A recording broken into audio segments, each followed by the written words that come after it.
High, কেমন আছেন সকলে? আশা করছি সবাই ভালো আছেন। তো আজকে আমি আপনাদের জন্য খুবই সাধারণ একটা রেসিপি নিয়ে এসেছি। খুবই ভালো লাগবে। তো চলুন কেমনভাবে বানিয়েছি আপনাদের আমি বলে দিই।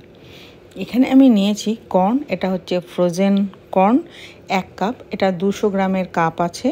তো আমি এই ফ্রোজেন কর্নটাকে নিয়ে এটা আমি একটু গ্রেট করে নিচ্ছি, মানে এর মধ্যে চপ করে নিচ্ছি।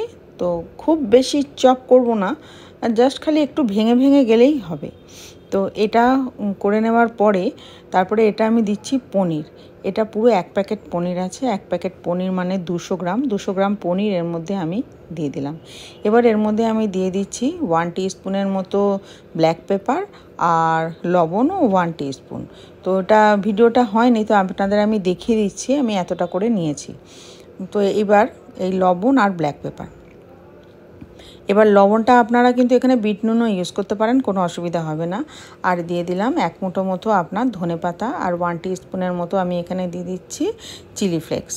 আর এটা দিচ্ছি গরম মশলা। আমি এর মধ্যে একদম বেশি কোনো মশলা ইউজ করিনি।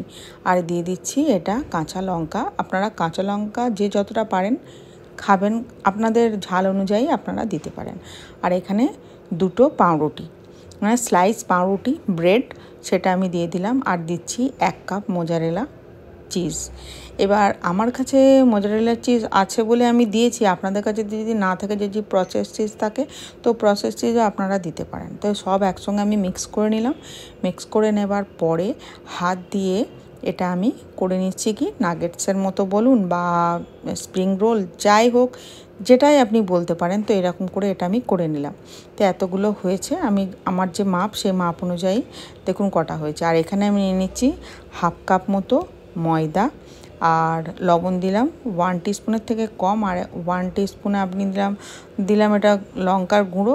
আর ওটা জিরে মরিচের গুঁড়ো, বলতে গেলে জিরে রোস্টেড যে জিরে আছে, জিরে গুঁড়ো ওইটা ভাজা, তো সেটা দিলাম। এর মধ্যে এবার জল দিয়ে একটা থিক ব্যাটার আমি এটা তৈরি করব। খুব পাতলা না, কিন্তু একটু মোটা করে এই ব্যাটারটা রেডি করেছি। এইবার এইটা আমি চামচের সাহায্যে ওই ব্যাটারের মধ্যে ডুবিয়ে তারপরে আমি যে ব্রেড ক্রাম্বসটা করে রেখেছি, যে ব্রেড আমি এই কর্নের মধ্যে দিয়েছি সেই ব্রেডটাই মিক্সিতে গুঁড়ো করে নিয়েছি। করে এই ব্রেড ক্রাম্বস একদম ইনস্ট্যান্ট, এটা ব্রেড ক্রাম্বস, এটাকে খুব ভালো করে ব্রেড ক্রাম্বস দিয়ে কোট করে নিচ্ছি। দেখুন এপিট ওপিট সব দিকে লাগিয়ে এটা কোট করে নিতে হবে, তারপরে এটা ভাজতে হবে। এবার আমি একবারই তেল দিয়েছি, এই যা তেল দিয়েছি পুরো ডুবো তেলে আমি এটা ভাজিনি, খুবই সামান্য তেল দিয়েছি, দিয়ে এটাকে ভেজে নিচ্ছি।